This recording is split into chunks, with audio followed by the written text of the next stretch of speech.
Okay, so good morning to all. We'll start with the last unit, which is the unit 4, and it is the vapor. It's based on the, so we have studied the pure substances, no? So now there we looked at the properties, how to calculate expansion from the thermodynamic perspective. Now we'll see the applications of this one or this steam actually. So when you come to the applications of steam, so one such thermodynamic cycle which uses the steam and extraction of the work is the Rankine cycle. Okay. So what we will be looking at is actually what exactly is Rankine cycle, and we have two types of, one is the theoretical Rankine cycle, the actual Rankine cycle, and what are the modifications to improve the thermal efficiency of the your vapor power cycle, that is the Rankine cycle. One is reheating, other one is the regeneration. So we all try to look into that. Now if you look at this particular thing, what is it actually? It's a Rankine cycle. So what are the major components of this Rankine cycle? If you look at it actually, as I told, the major components are boiler. Okay. So boiler is used for what purpose? Boiler is used for heat addition. Okay. Boiler is used for heat addition. So I'm going to burn the fuel or coal, whatever you want, and I'm going to expand the maybe convert your water maybe at some temperature 15 or 20 degrees Celsius to superheated condition. Now once this particular thing it goes to turbine, so there the steam is expanded. Okay, the steam expansion takes place in getting the useful work. Okay, expanded and to get the useful work, and this work is coupled, that means there is a generator coupled to this particular thing in for power generation. Okay, so I'm going to use a generator for power generation, for power generation. Now once this particular steam after expansion, it will be at certain temperature. See, it will be at high pressure at the inlet, high pressure and high temperature to the inlet to the turbine, and it will be at low pressure and still it will be at certain temperature, maybe 100 degrees or 80 degrees or 120 degrees, which can't be directly sent to the pump actually. So what we try to do actually, we try to condense, that is cool it actually. So it is passed to the condenser for heat rejection. Okay, the heat rejection takes place in the condenser, and I'm going to this particular thing is mainly the heat rejection takes place to some circulating water which may be connected to a nearby river or something like that. Now we call that as a circulating pump. Okay, then the condensate at particular pressure, okay, at a particular pressure will go to low pressure, and low, maybe a little low temperature will go to the pump. So from the pump actually it is pushed back. See, from the pump it is compressed, or we call it as maybe compression. Okay, it is compressed to high pressure to the boiler. So that's how the operation takes place. Now, simply if I try to apply the first law of thermodynamics for this, simply if I try to apply the first law of first law of thermodynamics,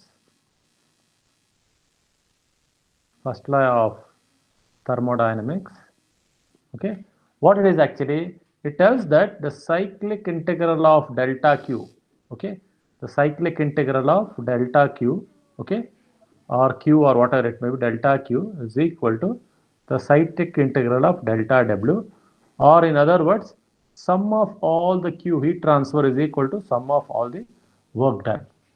That means I am supplying heat to the boiler. Okay, that is I am supplying heat to the boiler minus I am rejecting heat from the condenser. Then I am extracting the work in the turbine and supplying some amount of work to the pump actually. So what it is actually, if you closely observe, this is the net heat supplied. This is your net work done. That means net heat supplied and net work done both are same. Majority of the cases, maybe when we try to solve some problems actually, maybe if it is a smaller power plant, okay, WP is neglected for smaller power plants. It may be a few kilowatts or something like that, then use that. But if I'm looking at the bigger power plant which are generating power in terms of megawatts, something like 100 megawatts, 200 megawatts, 500 megawatts and all, then the power will be at certain kilowatts actually. Maybe 20, 30, 50 kilowatts, we can't neglect it actually. Okay, so this particular thing, I need to look into what type of power generation, what type of power plant I'm trying to consider. Now, when you are trying to look into this particular Rankine power cycle, okay, see this Rankine cycle is built on your Carnot cycle. Okay, to understand this, let's try to put the Carnot vapor power cycle. So that is the thing what we are trying to look at. So let's try to put the simple TS diagram, try to understand the your vapor power cycle. So if I try to put it actually, the TS diagram, it is something like this. So this is my temperature and this is my entropy. Okay, and I do have a dome like this. This is my dome. Now within this, if I try to put a Carnot cycle, if any power plant working on Carnot cycle, this is how it is actually. So what is the Carnot cycle? The Carnot cycle has two constant temperature processes. Okay, two constant temperature processes and two reversible adiabatic processes. Two constant temperature, if I call this as 1, 2, 3, 4. See, what is it actually this one? This is for heat supplied. This is for heat rejection. This is for work extraction. This is work compression work. This is a simple Carnot cycle, and I have the TS diagram for this Carnot cycle. Okay, this is how the representation. Now, when I have the Rankine cycle, which is working on same principle as that of a Carnot. Only thing is I have to make some modifications. What modification I can do? What modification I'm going to do? I'm going to extend this, so this particular thing, okay, this particular, the 4 point is extended so it reaches the wet steam, okay. Then I will be using this, only this quantity for pumping, okay. Then I will be having the constant pressure line which will be going there. So this will become simply, if I call this as 1 dash, okay. Then the steam is no more, it is only dry saturated. I will try to go beyond that to a superheated condition, okay. Maybe let me call that as 2 dash, and then it is expanded to a condition near dry, okay. So now if you look at it actually, 1, 2, 3, 4 is a Carnot cycle. The TS diagram for a Carnot cycle. Okay, 1 dash, okay, 2 dash, 3 dash, and maybe if I call this as 4 dash. 4 dash is a Rankine cycle. For say Rankine cycle, this is for working substances, a vapor.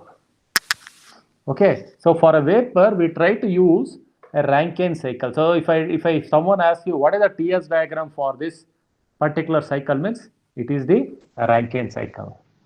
Okay, now 1 dash, 2 dash, 3 dash, 4 dash is one particular thing. Other even 1 dash, 2, 3, 4 dash also can be a Rankine cycle.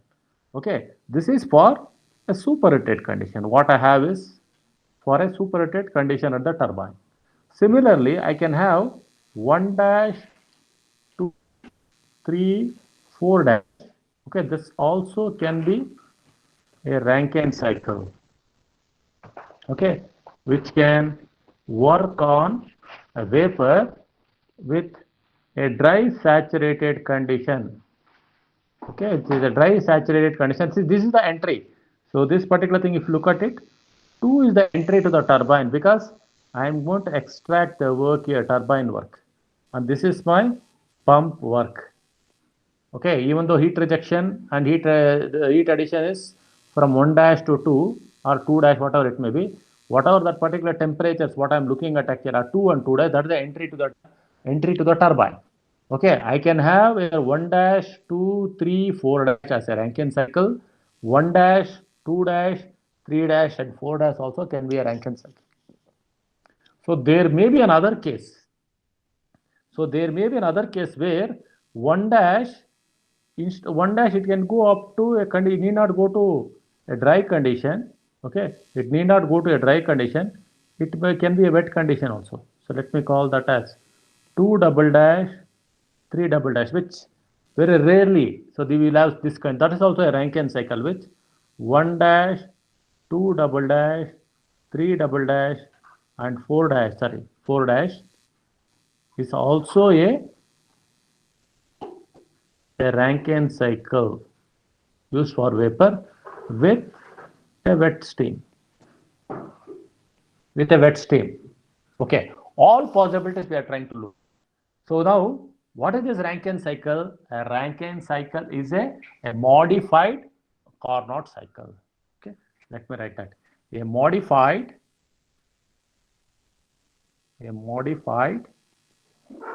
Carnot cycle is, okay, called as a Rankine cycle. It's called as a Rankine cycle with the working substance is steam or vapor. So pure substance, I'm going to use it actually. Now, so I have certain diagrams here. Okay, we'll try to look into this three diagrams. Okay, whatever I wrote, no, that those diagrams I'm trying to have here. Whatever the TS diagram I showed, no, so TS diagram. So this is for, so let me, so this is one for completely wet condition. If I'm having a wet steam, okay, only this will be there. If I go beyond that actually, if it is a complete, maybe I'm working with a dry condition, this is the amount of heat I need to add more. Okay, if I go for a superheated condition, okay, I'll be having this much of heat more. At the same time, I'll be getting more amount of work. Okay, more amount of work. That I will show it on a PV diagram. Look at this for each and every case. Now, if I try to come to a PV diagram, okay, if I try to look at the PV diagram, we look at this. What will happen to the right one? So PV diagram, if I try to look at, so 1, 2 dash, 3 dash, and 4. So 1, 2 dash, 3 dash, and 4 dash. If I try to look at, this is the amount of work. So work done in a PV diagram, only this is the amount of work. If it is a dry condition steam, okay, what is the extra thing I'm get? So this is the extra work I'm trying to get. If I go for a superheated condition steam, okay, I am getting more amount of work. That's the reason why in turbines and all in the power plants, we rely upon the superheated condition of the steam. If you use the superheated condition of the steam, I'll be able to extract more amount of work and I will be able to, so at the same, even though you are trying to supply certain amount of work for pumping, but work extraction or work that is coming out of the turbine is much more. So I'm trying to show you the TS diagram. I'm trying to show you the HS diagram. So HS diagram, TS diagram, both. The only thing is on HS diagram, I'll be getting, see, this is also in terms of enthalpy. Okay, this is also in terms of enthalpy I can look at. So in HS diagram, 1, 2 dash, 3 dash, and 4 is the enthalpy what I'm going to use. But if I go for a steam condition, it is dry steam condition. This will be 1, 2, 3, 4. If I go for a superheated condition, it will be 1, 2 double dash, 3 double dash, and 4. So more the entry, that is higher the pressure and temperature of the steam to your maybe turbine, better will be the maybe the heat conversion or work conversion. At the same time, I can prove in terms of thermal efficiency also. So what is the thermal efficiency? If I try to write a formula for thermal efficiency, see thermal efficiency, okay, thermal efficiency is given by work done by its supply, that is net work done, okay, divided by heat supplied. Net work done by heat supplied. Maybe if I go and look into the Carnot cycle, okay, thermal efficiency for Carnot. Hope you remember. This is given by Ti minus T low by Ti. This you have studied in your basic thermodynamics course. Or 1 minus T2 by T1 or something, you might have used it. Okay. This is one particular thing. When I'm trying to use the steam tables, okay, when I'm trying to use the steam tables, this is what the steam, whether superheated steam, this is what I'm going to get. Okay. And a cycle which uses steam, a modified Carnot cycle which uses the steam as the working substance and to get the air, extract the work is called as the Rankine cycle. Okay. Now, let's look at the HS diagram. Okay, let us look at the HS diagram and we'll assume that I'm trying to use the dry condition steam. I can do anything. So dry condition steam. So here I'm going to get the work done. So this is my turbine work. This is my compression work. So the turbine work is given by the turbine work. Maybe let me call it as WT. It is given by H2 minus H3. Okay. What is your pump work actually? Pump work actually, that is WP, which is actually W1 minus, sorry, H1 minus H4. H1 minus H4. Now what happened to see? I am trying to supply heat here. This is your heat supply to the boiler. This is your heat rejection, okay, from the condenser. That means heat supplied to boiler, heat supplied to boiler, that is QB, which is equal to H2 minus H1, okay, that is H2 minus H1. Then heat rejected at the condenser, heat rejected at the condenser. So we have four devices, main devices, which is QC. If you look at it, this will be H3 minus H4. Okay, this will be H3 minus H4. Okay, if I try to use the steady flow energy equation, I'll get it the same thing. Okay, now thermal efficiency, if I try to look at it, so the thermal efficiency will be something like this. What is the net work done? It is turbine work minus your pump work divided by heat supplied, that is to the boiler. Or if I try to write it in terms of enthalpy, this will be H2 minus H3 minus pump work is actually H1 minus H4 divided by H2 minus H1. So this is the formula for your system. If you try to modify this particular thing, so I can write H2 minus H1 and H3 minus H4. Okay, H2 minus H1. So the same thing I can rewrite it as H2 minus H1, okay, minus H3 minus H4 divided by H2 minus H1, or I can write the thermal efficiency as 1 minus H3 minus H4 divided by H2 minus H1. So let me call this as some equation 1. So this is the expression what we are going to get considering the pump work and turbine work and the heat supply in terms of enthalpy. Suppose if my pump work is neglected, okay, if the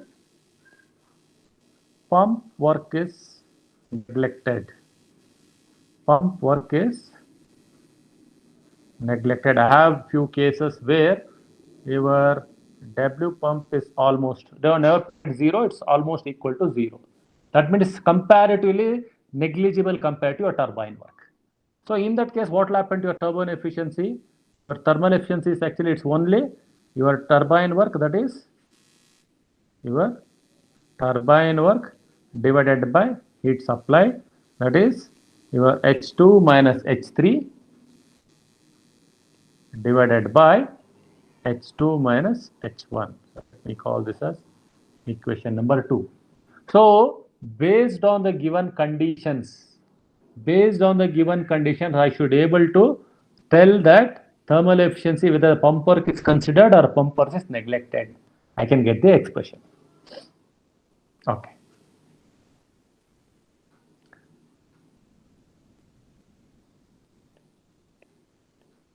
Now let us look at the steady flow energy equation. What will happen to your steady flow energy equation if I try to? This you might have done in your undergraduate, that is your bachelor BTD course. In your third sem, you might have done. So just let me just recap. That's it. There is nothing extra. So steady flow energy equation. Okay. So steady flow energy equation, neglecting kinetic and potential energy. Okay, and there are no losses. If I do that, then what I am going to get, actually it will be Q plus H. Okay, this is at the inlet, and what I am going to get is H plus W at the exit or outlet. This is what I am going to put. This is also an energy equation. Okay, let me call this as equation number 3. So what are the devices we have? Okay, so if I consider the turbine, okay, so now if I consider the turbine as the device, so for a turbine it is completely insulated, Q is approximately 0. Then what I'm going to get, so your equation SFE will be, W will become W turbine, this will be H2 minus H3. Now if I consider for a pump, okay, even for the pump, it is Q is equal to 0.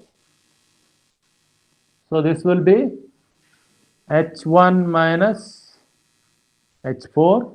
Okay, H1 minus H4. If it is H4 minus H2, so this will be, okay, this will be a negative work or work absorbed.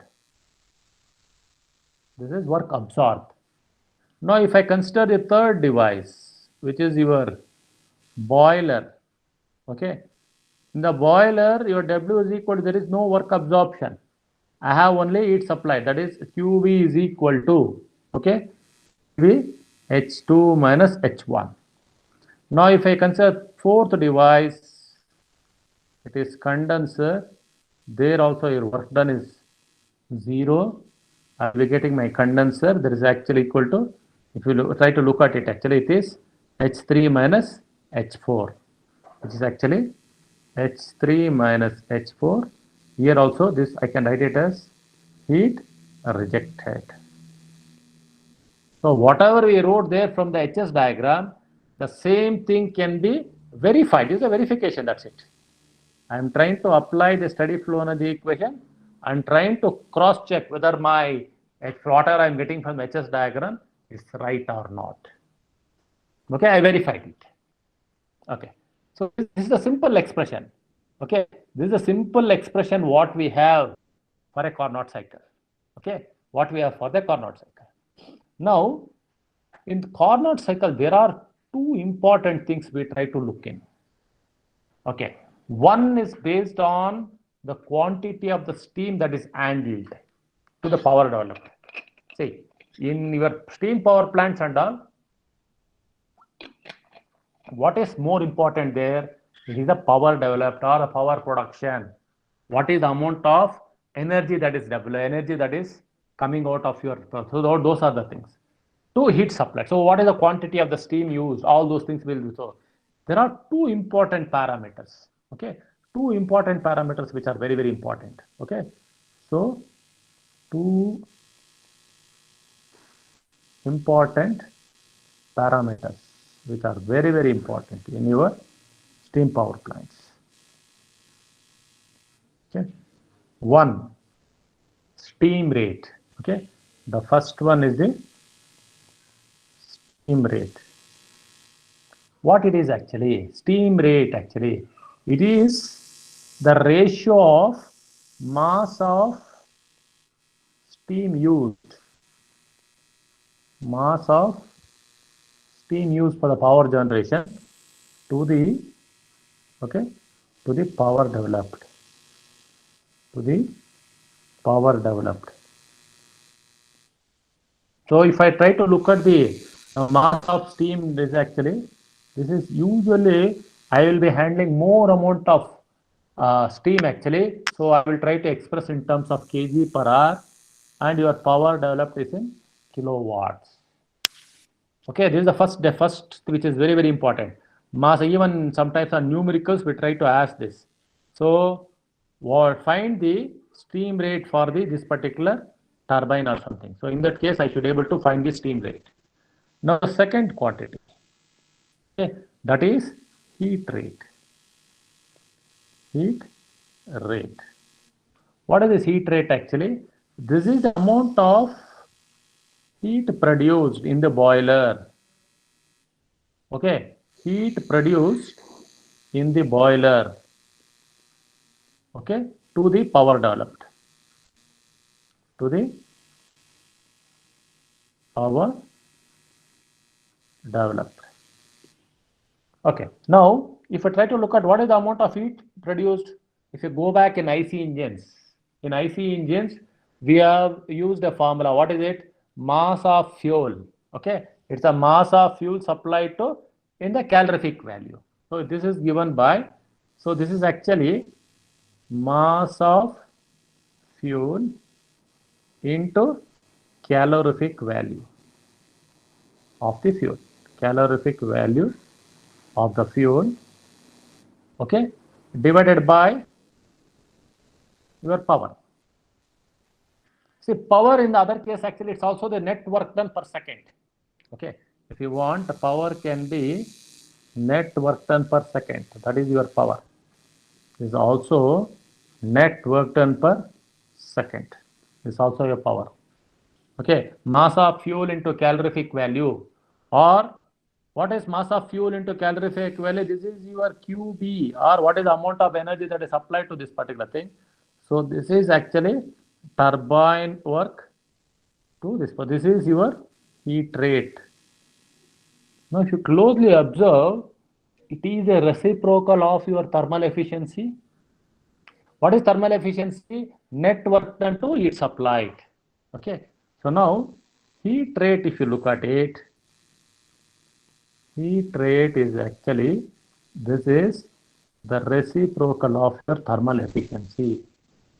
Your thermal efficiency was net work done, but only difference is actually there. Net work done can be in kilojoules or something. We try to put it and we used to get to the efficiency. Here we have to ensure that your mass of fuel is in kg per hour, calorific value in kilojoules per kg, and your power is in kilowatts. So that if you are able to ensure, then automatically this heat rate will become the reciprocal of your thermal efficiency. Okay. Any doubts?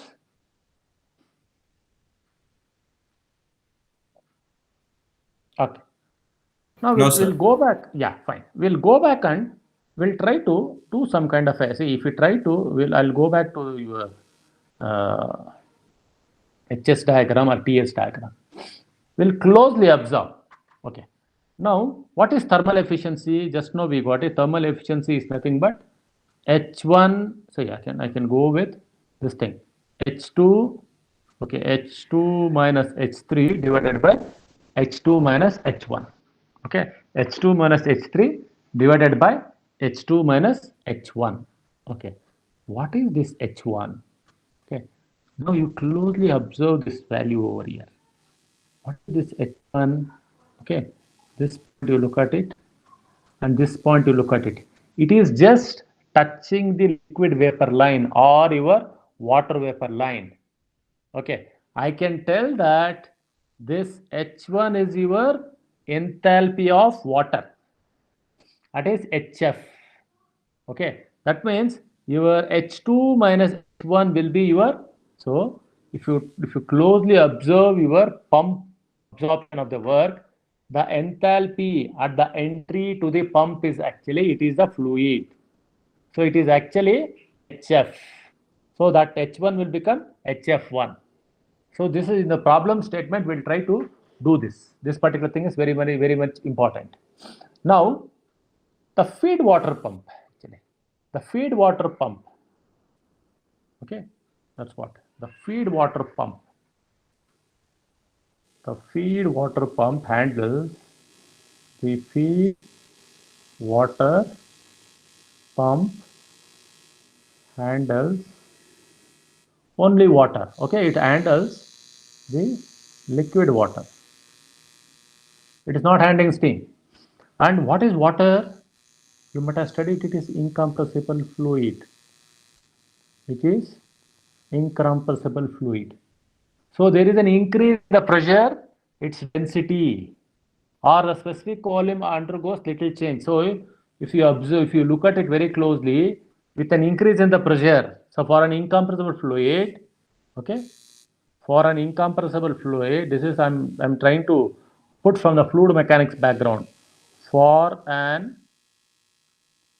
incompressible fluid, okay, for an incompressible fluid, an increase in the pressure, an increase in pressure, okay, its density or specific volume undergoes little change.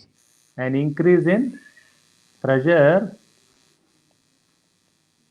will have no effect on density, will have no effect on density or specific volume. So density or, let me put it, density or specific volume. Okay, that means it undergoes a little change. Maybe 1 may become 1.001. So under these conditions, I can use the general property relation for a reversible adiabatic. So here what will happen? So under these conditions, when you have this part, so I can use a general property relation, that is TdS equation. Okay, I can use a general property relation can be used. The general property relation can be used. Okay, what is actually your TdS is equal to dH minus VdP. But what type of process it is actually? If you go back and see here, okay, it is simply an isentropic kind of a process. Enthalpy is almost remaining constant. Look at this particular straight line from 1 to 2 or whatever, what I'm kind of 4 to 1, whatever I'm trying to look at it actually. So it is H4, sorry, H4 actually. If I try to look at it, so the pump work, okay, if I try to look at this pump work, okay, this pump work, that is actually, it is isentropic process. So under this condition, your ds is equal to 0 for a reversible and adiabatic, or it is isentropic process. Then what will happen here? If that is the condition, then the TdS equation will become dH is equal to VdP. Okay, since the change in specific volume is negligible, I can write dH is equal to small v into delta P, because okay, change in specific volume is negligible. The change in specific volume is negligible. So this is the condition what I have. So now what it is actually, what is dH actually? dH is actually, this is the enthalpy between your two conditions. So enthalpy between two conditions. What it is? The enthalpy change between your 1 and 4. I can write as HF1. So I can write this as dH is equal to HF1 minus HF4.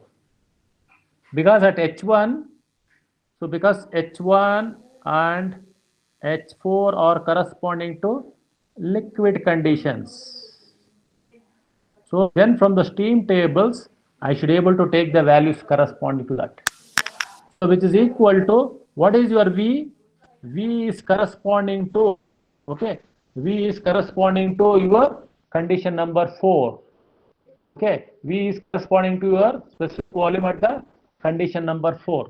I can write it as, yeah, it is V4. Then what is your P? That is your delta P. Okay, I can write it as P1 minus P2 or whatever maybe. It can be two pressures, P1 minus P2, under which your pump or your turbine is working. Okay, or your pump is working. Sorry, it's so P is the pressure. So P1 is the P1 and your P4. Sorry, P1 and P4. Let me see. P4 means that is the pressure your pump. So let me go with the same condition. Actually, that's the delta P. So the feed water pump, this H1 minus H4, it is the enthalpy change. Okay, and V4 is the specific volume, and delta P is the pump pressure. Now, if you observe this particular quantity, the HF1 minus HF4 is a completely, under what condition? Okay, under what condition we try to neglect this? HF1 minus HF4 is small in comparison to a turbine work. Okay, W key can be neglected. Let's write that. If HF1 minus HF4, okay, is small comparatively, with the turbine work,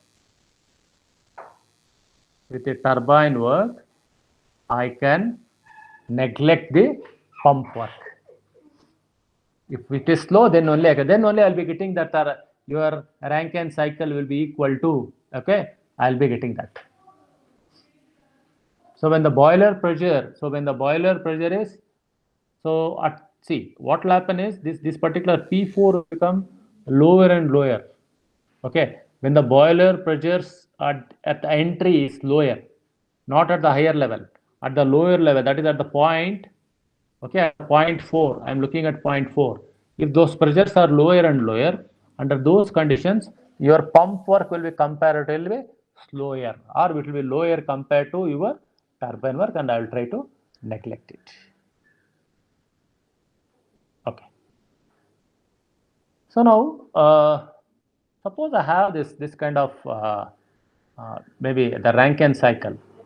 Is it possible for me to superimpose this with the same thing? I will try to superimpose your Rankine cycle and Carnot cycle and see which one is more efficient. Under which one is more efficient? I try to look into that actually. There are three cases are there.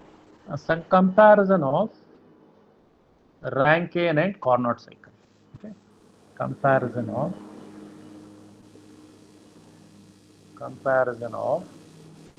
Rankine and Carnot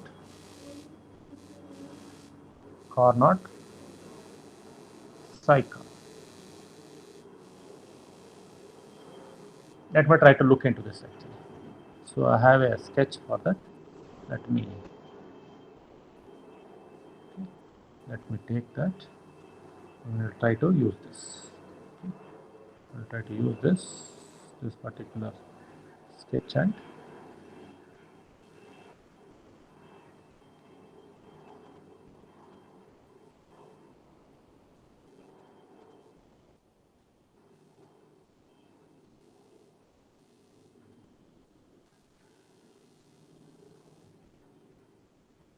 This is the one which I'm going to use for comparison.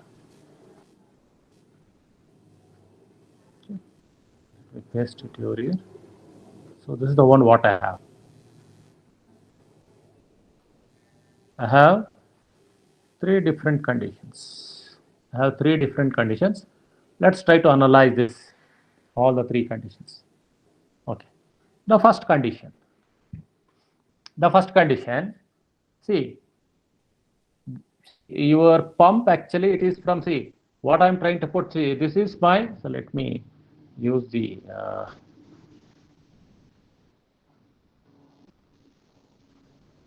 let me draw it actually neatly so that, let me draw a different color. Yeah, this is my, your vapor power cycle or your Rankine cycle. Okay. All I am trying to do under TS diagram. Under TS diagram, that is, it is a heat supply. Okay. This is for whatever I am trying to draw in the green, actually, it is for the Rankine cycle. Okay. The other one is the Carnot one. Then this one. The three condition is what I told, no? Either we'll be having the wet condition, dry condition, and superheated conditions. For all the three conditions, we are trying to look at. Because we will be solving so many numericals, if your concepts are clear, then you will be able to easily tell that yes, which is the better one. Okay, because Carnot has been assumed as the ideal one. Okay. Let us look at the first one, where your 1 R 2 2, R represents the Rankine, C represents the Carnot. That's the difference. 1 R 2 3 4, okay, represents the Rankine cycle. 1 C 2 3 4 represents the your Carnot cycle.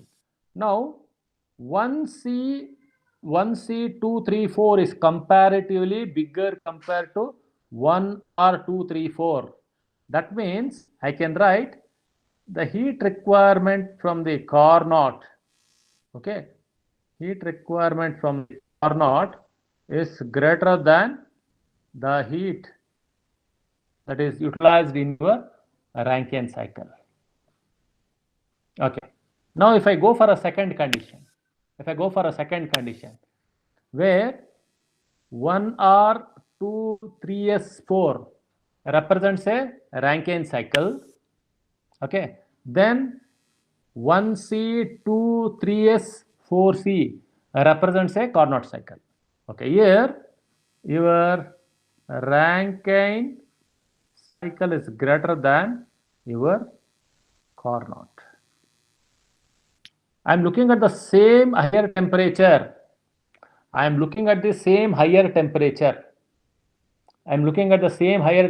is your T2.